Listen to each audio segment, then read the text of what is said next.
যুক্তরাষ্ট্রের সঙ্গে সম্পর্ক স্বাভাবিক আসাদ মাসুদের। ইরানের নির্বাচনে মোট প্রার্থী সংখ্যা 4, এর মধ্যে 3 জনই রক্ষণশীল, মাত্র একজন সংস্কারপন্থী, তিনি মাসুদ পেজেশকিয়ান।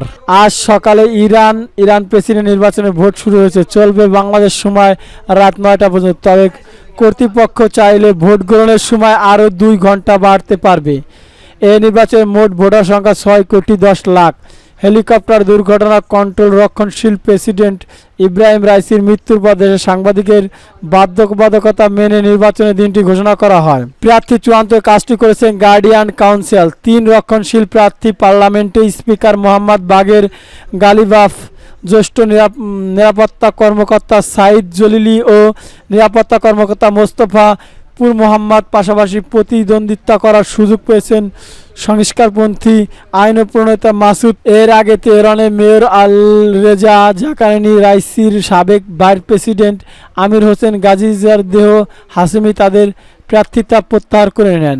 3 বছর আগে অনুষ্ঠিত সর্বশেষ নির্বাচনের সব প্রার্থী ছিলেন রক্ষণশীল। বেশ কয়েক বছর ধরে ইরানে ক্ষমতা রক্ষণশীলের হাতে থাকলেও পেজেশকিয়ান মনোনয়ন পাওয়ার সংস্কারপন্থীর আশায় আলো দেখছেন। ইরানের সর্বশেষ সংস্কারপন্থী প্রেসিডেন্ট মোহাম্মদ খাতামি পেজেশকিয়ানের প্রশংসা করে তাকে একজন সৎ, ন্যায়পরায়ণ, যত্নশীল মানুষ বলে অভিহিত করেছে। 1997 থেকে 2005 সাল পর্যন্ত ক্ষমতায় ছিলেন খাতামি। তিনি এর আগে মধ্যপন্থী হাসান রোহানিকে সমর্থন করেছেন। তিনি প্রেসিডেন্ট নির্বাচনে জেতার পর পশ্চিমের সঙ্গে 2015 সালে পারমাণবিক চুক্তি সাক্ষাৎকে উদ্যোগ নেন। তবে 3 বছর পর চুক্তির আলোচনা অচলাবস্থায় দেখা দেয়, যা এখনও চলছে। পেজেশকিয়ান পারমাণবিক চুক্তিতে পুনরুজ্জীবিত করে পশ্চিমের কাছ থেকে আসা অর্থনৈতিক নিষেধাজ্ঞা প্রত্যাহারের উদ্যোগ নেবেন বলে জানিয়েছেন। যুক্তরাষ্ট্রের সঙ্গে সম্পর্ক স্বাভাবিক করতে চান তিনি প্রশ্ন করেন, আমরা কি আজীবন যুক্তরাষ্ট্রের সঙ্গে বৈরী সম্পর্ক বজায় রাখব, না আমরা এই দেশের সঙ্গে সমস্যাগুলো মেটানোর উদ্যোগ নেব? প্রবল বৃষ্টিতে ভেঙে পড়ল দিল্লি বিমানবন্দরের ছাদ। এবার শুনুন বিস্তারিত।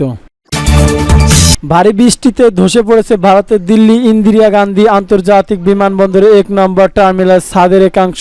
শুক্রবার ভোর 5:30টার দিকে এই ঘটনাটি ঘটে বলে জানিয়েছেন ভারতের সংবাদমাধ্যম এনডিটিভি। প্রতিবেদনে বলা হয়েছে, শুক্রবার সকালে প্রবল বৃষ্টির মধ্যে দিল্লি বিমানবন্দরের 1 নম্বর টার্মিনাল ছাদের একটি অংশ গাড়ির উপর ভেঙে পড়ার পরে কমপক্ষে 1 জন নিহত এবং আরও 8 জন আহত হয়েছে। এই ঘটনায় এই টার্মিনাল থেকে সকল পন্থার স্থগিত করা হয়েছে। দিল্লি বিমানবন্দরের মুখপাত্র বলেছেন, 1 নম্বর টার্মিনাল থেকে সমস্ত প্রস্থান সামরিকভাবে স্থগিত করা হয়েছে এবং নিরাপত্তা ব্যবস্থার অংশ হিসেবে চেক ইন দ্য কাউন্টারগুলো বন্ধ করা হয়েছে। কর্মকর্তারা জানান যে বিশ্বের অন্যতম ব্যস্ততম বিমানবন্দর হিসেবে পরিচিত ইন্দিরা গান্ধীর আন্তর্জাতিক বিমানবন্দরের 1 নম্বর টার্মিনাল ছাদ ও সাপোর্ট বিমানগুলো ভেঙে পড়ার পর পিক আপ এবং ড্রপ এলাকা পার্ক করা গাড়িগুলো ক্ষতিগ্রস্ত হয়। আহত 6 জনের মধ্যে লোহার বিমে চাপা পড়ে থাকা গাড়ি থেকে 1 জনকে উদ্ধার করা হয়েছে। বিমানবন্দর কর্মকর্তা জানিয়েছেন, আহতদের ইতিমধ্যে হাসপাতালে ভর্তি করানো হয়েছে।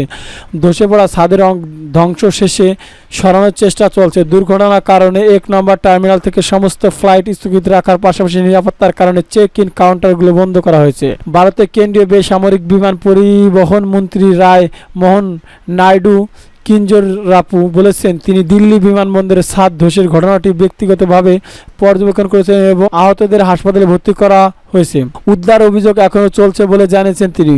উল্লেখ্য, বৃহস্পতিবার থেকে প্রবল বৃষ্টি হচ্ছে দিল্লিতে। তাপপ্রবাহের হাত থেকে নিস্তার পেলেও ভারী বৃষ্টিপাতের কারণে ভারত এই রাজধানী শহরে বেশ কয়েকটি জায়গায় পানি জমে জনজীবন বিপর্যয় হয়ে পড়েছে। বৃহস্পতিবার জনবহুল ডুমনা বিমানবন্দরের ছাদের একাংশ ভারী বৃষ্টির জেরে ভেঙে পড়ে। প্রায় 450 কোটি টাকা খরচের সম্পত্তি এই বিমানবন্দরটি সংস্কার করা হয়েছিল। গত 10 মার্চ বিমানবন্দরটি উদ্বোধন করেন প্রধানমন্ত্রী নরেন্দ্র মোদী।